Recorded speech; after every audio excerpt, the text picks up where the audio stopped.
নমস্কাৰ।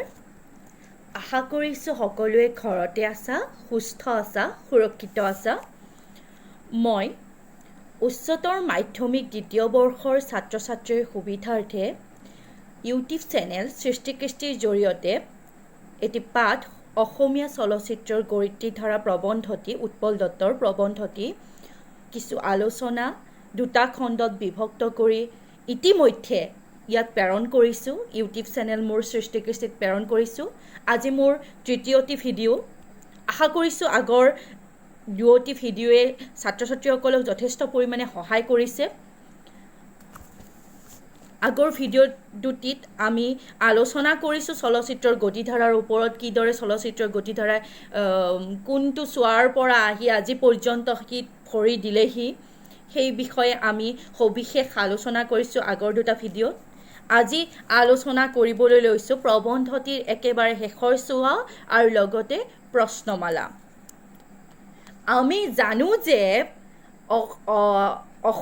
প্ৰথম অসমীয়া ছবি জয়মতীৰ সংগীত পৰিচালনা কৰিছিল জ্যোতিপ্ৰসাদ আগৰৱালাই নিজে। বিষ্ণুপ্ৰসাদ ৰাভায়েও চিৰাজ ছবিৰ সংগীত পৰিচালনা কৰিছিল। সতী বেউলা ছবিৰে সংগীত পৰিচালক হিচাপে আত্মপ্ৰকাশ কৰা ভূপেন হাজৰিকাই বহু অসমীয়া চিনেমাৰ সংগীত পৰিচালনা কৰি আহিছে। চামেলিৰ মেমচাব ছবিৰ পৰিচালনাৰ বাবে তেওঁ ৰাষ্ট্ৰীয় চলচ্চিত্ৰ প্ৰতিযোগিতাত শ্ৰেষ্ঠ সংগীত পৰিচালকৰ বঁটা লাভ কৰিছিল। প্ৰশ্ন আহিব পাৰে যে ৰাষ্ট্ৰীয় চলচ্চিত্ৰ প্ৰতিযোগিতাত শ্ৰেষ্ঠ সংগীত পৰিচালকৰ বঁটা কোনে আৰু কোনখন চলচ্চিত্ৰৰ কাৰণে পাইছিলে, তেতিয়া তোমালোকে লিখিব লাগিব ভূপেন হাজৰিকাই পাইছিলে চামেলি মেমচাব চলচ্চিত্ৰৰ জৰিয়তে। স্মৃতিৰ পৰশ ছবিৰে ব্ৰজেন বৰুৱাই অভিনেতা আৰু সংগীত পৰিচালক হিচাপে আত্মপ্ৰকাশ কৰে আৰু সফল সংগীত পৰিচালক হিচাপে নিজকে প্ৰতিষ্ঠিত কৰে। অসমীয়া চলচ্চিত্ৰৰ আৰম্ভণি আৰু বিকাশ হৈছিল ব্যক্তিগত প্ৰচেষ্টাত। পৰৱৰ্তীকালত চৰকাৰে অসমীয়া চিনেমাক সহায় কৰিবলৈ প্ৰযোজকৰ আৰ্থিক অনুদান আগবঢ়োৱাৰো ব্যৱস্থা কৰে। জ্যোতিপ্ৰসাদৰ স্মৃতিত চৰকাৰে জ্যোতি চিত্ৰবন ছ'চাইটি নামেৰে ষ্টুডিঅ' কমপ্লেক্স নিৰ্মাণ কৰি অসমৰ চিত্ৰ নিৰ্মাতাসকলক ছবি নিৰ্মাণৰ প্ৰযোজনাত বাহিৰলৈ যোৱা কামটোৰ পৰা সকাহ দিয়ে। অসম চৰকাৰে কি কৰিছে, জ্যোতি চিত্ৰবন ছ'চাইটি নামৰ ষ্টুডিঅ' এটা নিৰ্মাণ কৰি চলচ্চিত্ৰকাৰসকলক যথেষ্ট পৰিমাণে সহায়ৰ হাত আগবঢ়াইছে।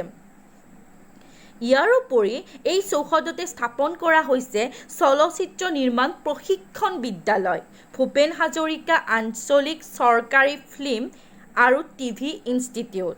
ছবি প্ৰযোজনাত সহায় কৰিবলৈ গঠন কৰা হৈছে অসম ৰাজ্যিক চলচ্চিত্ৰ বিত্ত আৰু উন্নয়ন নিগম। চৰকাৰে স্থাপন কৰিছে চলচ্চিত্ৰ সংগ্ৰহালয় আৰু আৰ্কাইভ। সামগ্ৰিকভাৱে 8টা দশক অতিক্ৰম কৰি অসমীয়া চিনেমাই এতিয়াও আন্তৰ্জাতিক প্ৰেক্ষাপটত সবলৰূপে খোজ দিব পৰা নাই। ইয়াৰ বাবে প্ৰয়োজন হয় ছবিৰ কাৰিকৰী দিশ উচ্চমান আৰু বিষয়বস্তুৰ বৌদ্ধিক আৰু দাৰ্শনিক সমল। উৎপল দত্তই অসমীয়া চলচ্চিত্ৰ জগতখনৰ এটি সুন্দৰ চিত্ৰ এই প্ৰবন্ধটিৰ জৰিয়তে ব্যক্ত কৰিছে আৰু এই প্ৰবন্ধটিৰ জৰিয়তে আমি বহুখিনি কথাই জানিবলৈ সক্ষম হ'লোঁ। প্ৰথমখন অসমীয়া চলচ্চিত্ৰৰ নাম, কোনখন চলচ্চিত্ৰৰ জৰিয়তে কোনে শ্ৰেষ্ঠ অভিনেতা শ্ৰেষ্ঠ পৰিচালকৰ বঁটা লাভ কৰিবলৈ সক্ষম হৈছে, সকলোখিনি কথাই জানিবলৈ আমি এই প্ৰবন্ধটিৰ দ্বাৰা জানিবলৈ সক্ষম হৈছোঁ। ইয়াৰ পিছত প্ৰবন্ধটিৰ শেষত কঠিন শব্দৰ অৰ্থ, কিছুমান শব্দৰ অৰ্থ বুজি পোৱাত তোমালোকৰ নিশ্চয়কৈ অসুবিধা হৈছে। সেই শব্দৰ অৰ্থবোৰো ইয়াতে খুব সুন্দৰকৈ পাঠটিৰ শেষৰ পিনে লিখিছে, প্ৰকাশ কৰিছে। তোমালোকে যিহেতু কিতাপখন সংগ্ৰহ কৰি লৈছা বা ল'বা, তোমালোকে এইখিনি নিজে পঢ়ি ল'বা, তাক মই উনুকিয়াই নিদিওঁ দ্বিতীয়বাৰ। এতিয়া আহিছোঁ আমি আৰ্হি প্ৰশ্নলৈ আহিছোঁ, প্ৰশ্নমালালৈ আহিছোঁ। ইয়াতে প্ৰথম প্ৰশ্ন কৰিছে যে অতি চমু প্ৰশ্ন দিয়া, মূলাংক আছে 1 নম্বৰ কুৱেশ্যন, জ্যোতিপ্ৰসাদ আগৰৱালাই জয়মতী কথাছবিৰ কাহিনীৰ উৎস কি? ইতিমধ্যে আমি প্ৰথম চোৱাৰ ভিডিঅ'ত কৈছোঁৱে যে লক্ষ্মীনাথ বেজবৰুৱাৰ জয়মতী কুঁৱৰী নাটকৰ আলমত জ্যোতিপ্ৰসাদ আগৰৱালাই জয়মতী কথাছবিখন নিৰ্মাণ কৰিছে গতিকে উৎস হৈছে লক্ষ্মীনাথ বেজবৰুৱাৰ জয়মতী কুঁৱৰী নাটকখন দ্বিতীয় প্ৰশ্নটি হৈছে জ্যোতিপ্ৰসাদ আগৰৱালাই কোনখন দেশত চলচ্চিত্ৰ নিৰ্মাণৰ প্ৰশিক্ষণ লৈছে জ্যোতিপ্ৰসাদ আগৰৱালাই আছে পাঠটিৰ প্ৰথম ছোৱাতে উল্লেখ আছে যে জাৰ্মানীত চলচ্চিত্ৰ নিৰ্মাণৰ প্ৰশিক্ষণ লৈ উভতি অহা জ্যোতিপ্ৰসাদে ক'ত প্ৰশিক্ষণ লৈ আহিছে জাৰ্মানীত তৃতীয় প্ৰশ্নটি হৈছে চিত্ৰবন ষ্টুডিঅ' কোনে নিৰ্মাণ কৰিছে আমি পাইছোঁ যে জ্যোতিপ্ৰসাদ আগৰৱালাই কি কৰিছে জাৰ্মানীত প্ৰশিক্ষণ লৈ আহি ভোলাগুৰি চাহ বাগিচাত চিত্ৰবন নামৰ ষ্টুডিঅ'টি স্থাপন কৰিছে জ্যোতিপ্ৰসাদ আগৰৱালা লক্ষ্যধৰ চৌধুৰীয়ে পৰিচালনা কৰা ছবিখনৰ নাম কি লক্ষ্যধৰ চৌধুৰীয়ে পৰিচালনা কৰা ছবিখনৰ নাম হৈছে নিমিলা অংক 1955 লতা মংগেশকাৰে গীতত কণ্ঠদান কৰা অসমীয়া কথাছবি এখনৰ নাম লিখা আমি পাইছোঁ যে এৰাবাটৰ সুৰত কি কৰিছে ছবিখনত লতা মংগেশকাৰে কণ্ঠদান কৰিছে এৰাবাটৰ সুৰ 1956 চন এতিয়া আহিছোঁ চমু প্ৰশ্ন 2 অথবা 3 আছে মূল্যাংক জ্যোতিপ্ৰসাদ আগৰৱালাই নিৰ্মাণ কৰা কথাছবি দুখনৰ নাম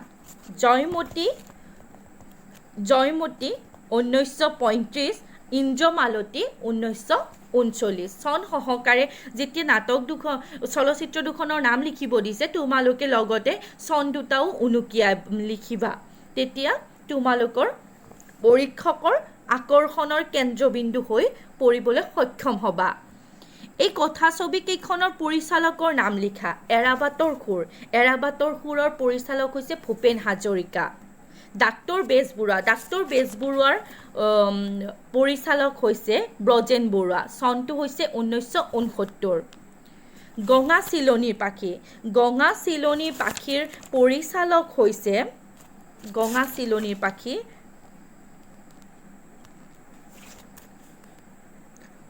পদুম বৰুৱা গঙা চিলনীৰ পাখী পৰিচালক পদুম বৰুৱা 1976 ভৱেন্দ্ৰনাথ শইকীয়াই পৰিচালনা কৰা তিনিখন কথাছবিৰ নাম অনিৰ্বাণ অগ্নিস্নান কোলাহল সাৰথি আৱৰ্তন ইতিহাস হিন্দী ভাষাত লিখা কালসংখ্যা এইকেইখন হৈছে ভৱেন্দ্ৰনাথ শইকীয়াই পৰিচালনা কৰা কথাছবি যিকোনো তিনিখনৰ নাম লিখিলে হ'ব জয়মতী চিৰাজ সতী বেউলা এই কথাছবি কেইখনৰ সংগীত পৰিচালক কেইজনৰ নাম জয়মতী হৈছে লক্ষ্মীনাথ বেজবৰুৱা চিৰাজ হৈছে বিষ্ণুপ্ৰসাদ ৰাভা সতী বেউলা শেষৰটি পিনে আমি পঢ়িছোৱে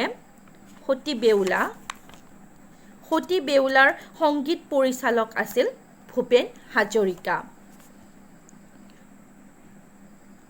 দীঘল প্ৰশ্নত তোমালোকক প্ৰশ্ন সুধিছে অসমীয়া চলচ্চিত্ৰ শিল্পলৈ জ্যোতিপ্ৰসাদ আগৰৱালাৰ অৱদান সম্পৰ্কে আলোচনা কৰা অসমীয়া চলচ্চিত্ৰ শিল্পলৈ ভূপেন হাজৰিকাৰ অৱদান সম্পৰ্কে আলোচনা কৰা দীঘল প্ৰশ্নসমূহ যিহেতু ভিডিঅ'ত এনেদৰে ব্যক্ত কৰাটো এটা অসুবিধাৰ সৃষ্টিৰ সন্মুখীন মই হৈছোঁ গতিকে তোমালোকে ভিডিঅ'টিৰ কমেণ্টত মোক কমেণ্ট কৰিবা মোৰ ফোন নম্বৰটো সংগ্ৰহ কৰিবা মোৰ এটি হোৱাটছএপ গ্ৰুপ আছে গ্ৰুপ খুলি ল'ম তোমালোকক লৈ তাত মই লং কুৱেশ্যন তোমালোকক বনাই লং কুৱেশ্যন দিবলৈ লং কুৱেশ্যন কেনেকৈ লিখিব লাগে পেটাৰ্ণটো কেনেকৈ লিখিব লাগে কি কথা লিখিব লাগিব সেই সম্পৰ্কে তোমালোকক দিবলৈ মই চেষ্টা কৰিম আজি ইয়াতে শৰ্ট কুৱেশ্যনৰ আলোচনা কৰিলোঁ আৰু নেক্সট ভিডিঅ'ৰ জৰিয়তে আকৌ এটি নতুন প্ৰবন্ধলৈ আহি আছোঁ আকৌ এটি নতুন প্ৰবন্ধ